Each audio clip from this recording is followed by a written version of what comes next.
السلام علیکم ورحمۃ اللہ وبرکاتہ۔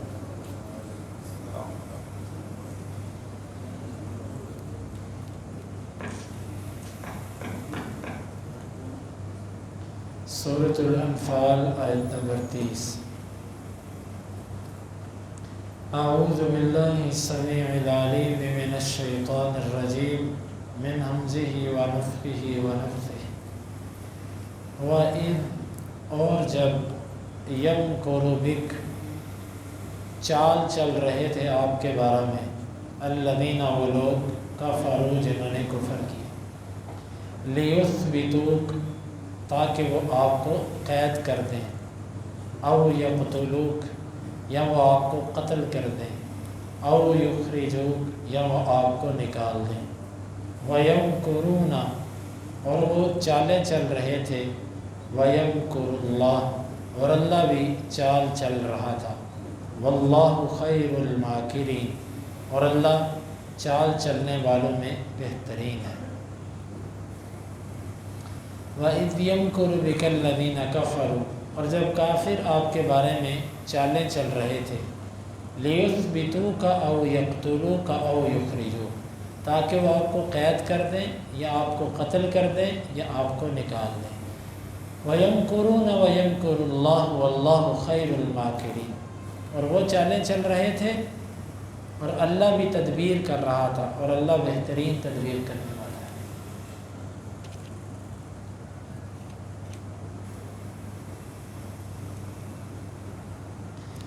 اس آیت مبارکہ میں اللہ تعالیٰ نے نبی کریم صلی اللہ علیہ وسلم پر اپنے ایک احسان کا ذکر کیا اور مشرکین مکہ پر اپنی قدرت کا اظہار کیا کہ دیکھو جب تم نے اس نبی کے بارے میں کتنی چالیں چلی، اللہ نے تمہیں کامیاب ہونے دیا۔ جب اللہ نہ چاہے تو تم جتنی مرضی تدبیریں کر کے آ جاؤ، جتنے مرضی وسائل اور اسباب لے کر آ جاؤ، تم کبھی بھی مغلوب نہیں کر سکتے۔ اور نبی کریم صلی اللہ علیہ وسلم سے فرمایا کہ اللہ نے آپ کی حفاظت کی، آپ اس وقت کو یاد کریں اور شکر ادا کریں۔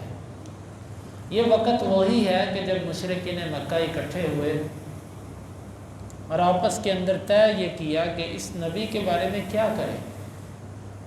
اس نے تو ایک گھر کے اندر باپ بیٹے کو جدا کر دیا، بیٹا کفر پر ہے بیٹا اور باپ مسلمان ہو چکا ہے، یا باپ جو ہے وہ کفر پر ہے اور بیٹا مسلمان ہو چکا ہے۔ ایک گھر کے اندر دو آرا داخل ہو چکے ہیں، اس کا کیا کریں؟ اس سلسلے میں انہوں نے اپنی مجلس بٹھائی جس کے اندر ابلیس بھی شیخ نجدی، شیخ النجد کی شکل کے اندر آیا اور مجلس کے اندر بیٹھا اور سب لوگ اپنا اپنا مشورہ دے رہے تھے کہ اس کے بارے میں کیا کریں۔ کوئی کہہ رہا تھا اس کو قید کر دو، تو ابلیس آگے سے اپنا تبصرہ بھی کرتا ساتھ، نہیں قید تم کر لو گے تو اس کے ساتھی ایسے ہیں جو اس کو چھڑوا کے لے جائیں گے۔ پھر یہ تدبیر پیش ہوئی کہ اس کو قتل کر دیں۔ اس پر بھی اعتراض ہوا کہ کون پھر قریش کے ساتھ ٹکر لے گا، پھر بنو ہاشم کے ساتھ ٹکر کون لے گا۔ اور تیسری تدبیر یہ تھی اس کو یہاں سے نکال دو۔ ابلیس نے اس پر بھی، کیونکہ وہ ان کا بزرگ بن کے آیا تھا، اس نے کہا اس کو یہاں سے نکالو گے تو یہ اپنے گرد لوگ اکٹھے کر کے پھر تمہیں پکڑے گا۔ مختلف قسم کی تدبیریں، پھر تم بتاؤ اس کا کیا کریں۔ کہتا ہے اس کا حل ایک بہترین وہ یہی ہے، جس طرح کہ ایک نے رائے پیش کی، اس نے کہا یہ اصل رائے ہے کہ ہر قبیلے کا ایک ایک بندہ لو اور ان سے کہو کہ بیک وقت ہر قبیلے کا فرد اس پر حملہ کرے، پتہ ہی نہ چلے کہ پہل کس نے کی، کیونکہ اگر کسی نے پہل کی اور باقی بعد میں آئے تو پہل کرنے والا پکڑا جائے گا، اس کا قبیلہ مارا جائے گا۔ بیک وقت سارے حملہ کرو، بعد میں ہم بنو ہاشم سے کہیں گے کہ بھئی یہ تو سارے ہی عرب کے قبائل ہیں، اب تم دیت ہی لے سکتے ہو، دیت لے لو، قصاص تو ہو نہیں سکتا۔ یہاں تو قصاص میں پورا عرب ہے تو پورے عرب سے بنو ہاشم ٹکر نہیں لے سکے گے۔ یہ ان کی چال اور مکر تھا۔ اللہ رب العالمین نے فرمایا کہ دیکھو، اور پھر اسی کے نتیجے میں ہجرت ہوئی ہے۔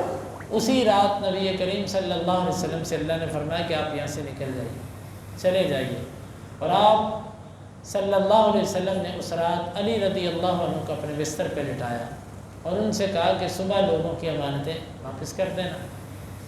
اور آپ صلی اللہ علیہ وسلم جب نکلے اس وقت بھی آپ نے مٹی کی مٹھی پکڑی اور پھینکی مشرکین کی طرف۔ اللہ نے ان کو اندھا کر دیا، آپ ان کے درمیان سے گزر گئے لیکن ان کو نظر ہی نہیں آیا۔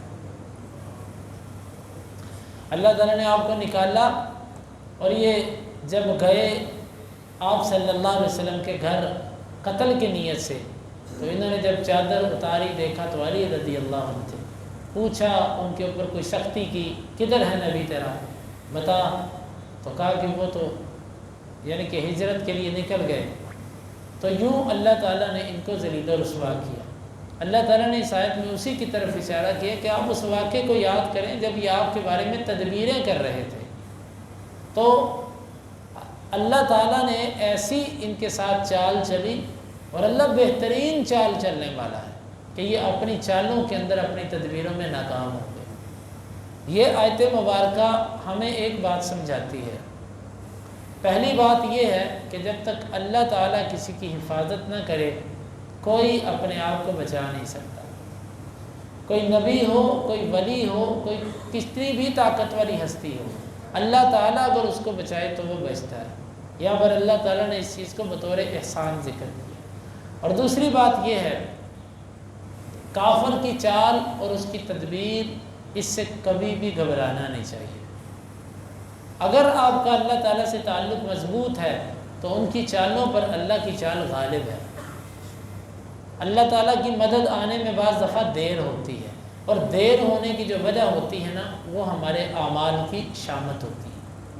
بعض دفعہ ہمارے گناہوں کی وجہ سے مدد فوری نہیں آتی، ہم کہتے ہیں اللہ ہماری سنتا نہیں۔ اللہ سنتا ہے، لیکن در حقیقت ہم اپنے گناہوں کی وجہ سے اپنی قبولیت کو لیٹ کرتے ہیں، مؤخر کرتے ہیں۔ تو اللہ تعالیٰ نے نبی کریم صلی اللہ علیہ وسلم کو وہاں سے نکالا اور مدینے کے اندر آپ کو جگہ دی، پھر اللہ تعالیٰ نے آہستہ آہستہ پورے عرب کے اندر آپ کو غالب کر دیا۔ تو یہ ہے اس آیت کے اندر بیان ہونے والا یہ واقعہ۔ اللہ رب العالمین سے دعا ہے اللہ تعالیٰ ہمیں اس آیت مبارکہ کو سمجھنے کی اور اس کے تقاضوں کو پورا کرنے کی توفیق عطا فرمائے۔